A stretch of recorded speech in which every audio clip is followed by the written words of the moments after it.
So, it's our first time here at Shelltop. Located siya sa Longos, Malabon City.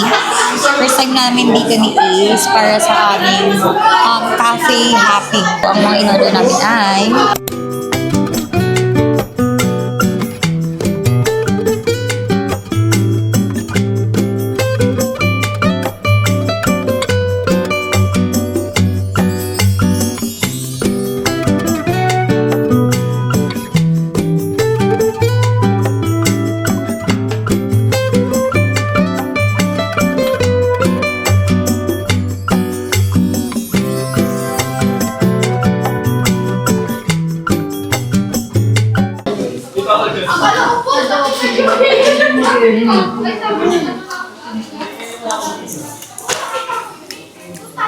gusto ko yung tuna sandwich nila.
Oo nga, kita tayo sa labas niyan.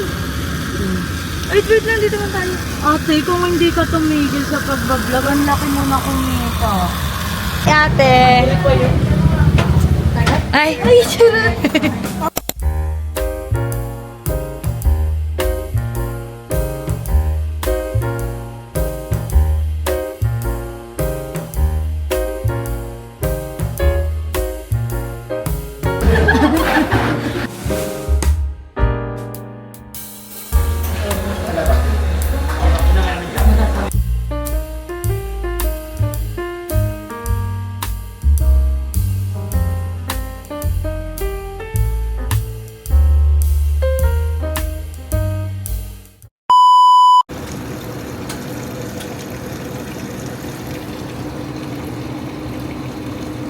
Nakalimutan ko.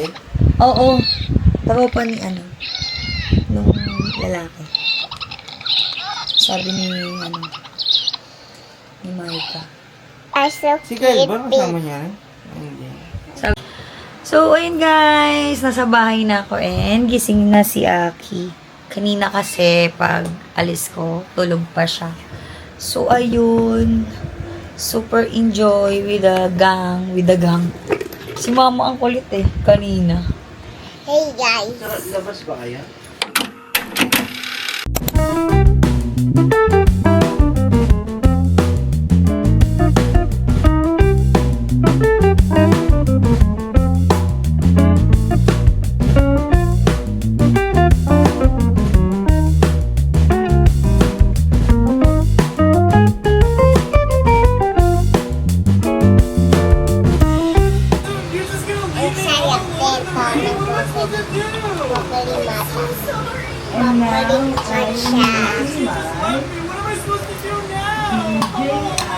What's that? Broccoli matcha? You like it? Aki? Wow, grabe. We need to charge yung mga extra battery para sa ating tomorrow's lakad. Wala pang plan but let's see, mas okay na nahanda.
ka na?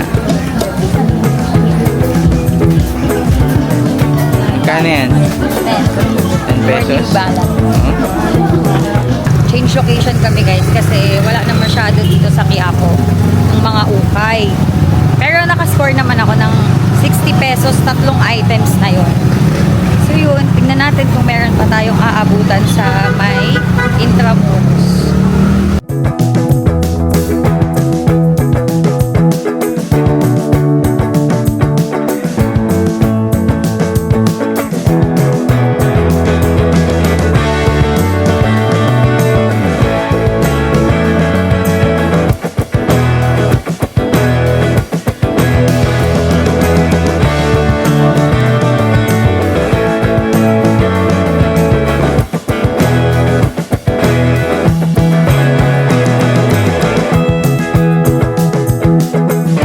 Hey guys! Sa vegan.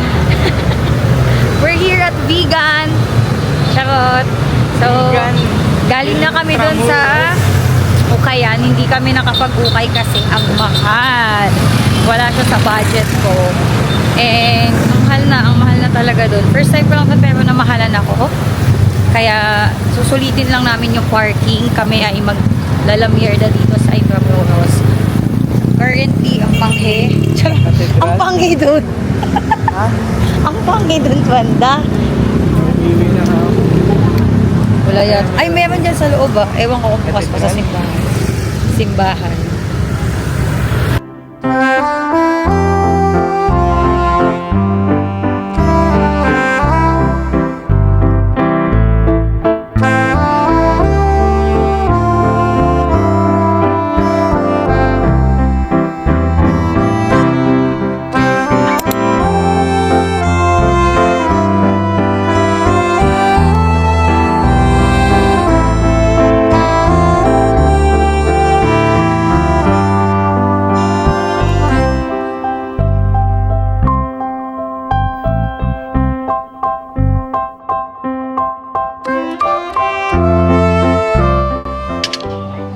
Wala siyang dressing.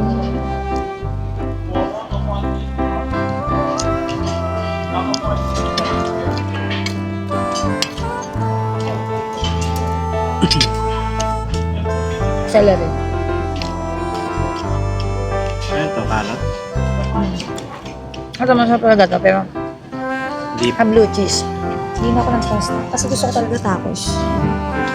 Kamusta yung chicken wings? Ito yan. Pwede naman. Walang extra special. Kasi nakapag-dinner na kami dito sa may cathedral. Actually, yung dinner namin, hindi naman namin dapat dito gagawin. Kasi nga, craving ako for tacos. Pero since nandito na kami sa area, para hindi masayang yung aming parking fee. So, naglakad-lakad kami. Tapos, yun, nadaan na namin tong La Cathedral. Nakapag-frap at saka yung chicken wings dahil hungry na siya. Siya lang naman mahilig mag-rice. Charot, minsan ako din. So, ayun lang.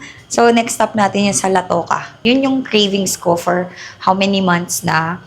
Try na yun namin yung puntahan last time. Pero, since wala kaming dalang phone, hindi namin siya nahanap na kami lang.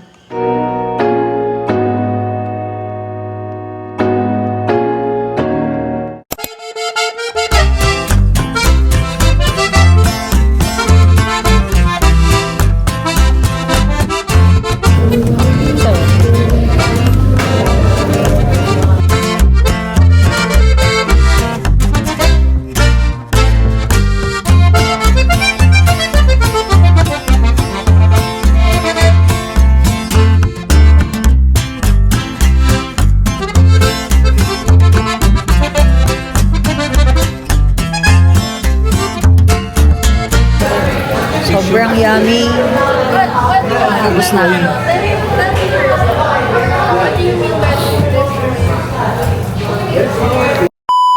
Hey guys, nandito na kami sa bahay. Hindi na ako nakapag-vlog nung mga ibang ganap namin after dun sa Latoka. Yeah, yun yung huling shot na nagawa ko as you can see sa video.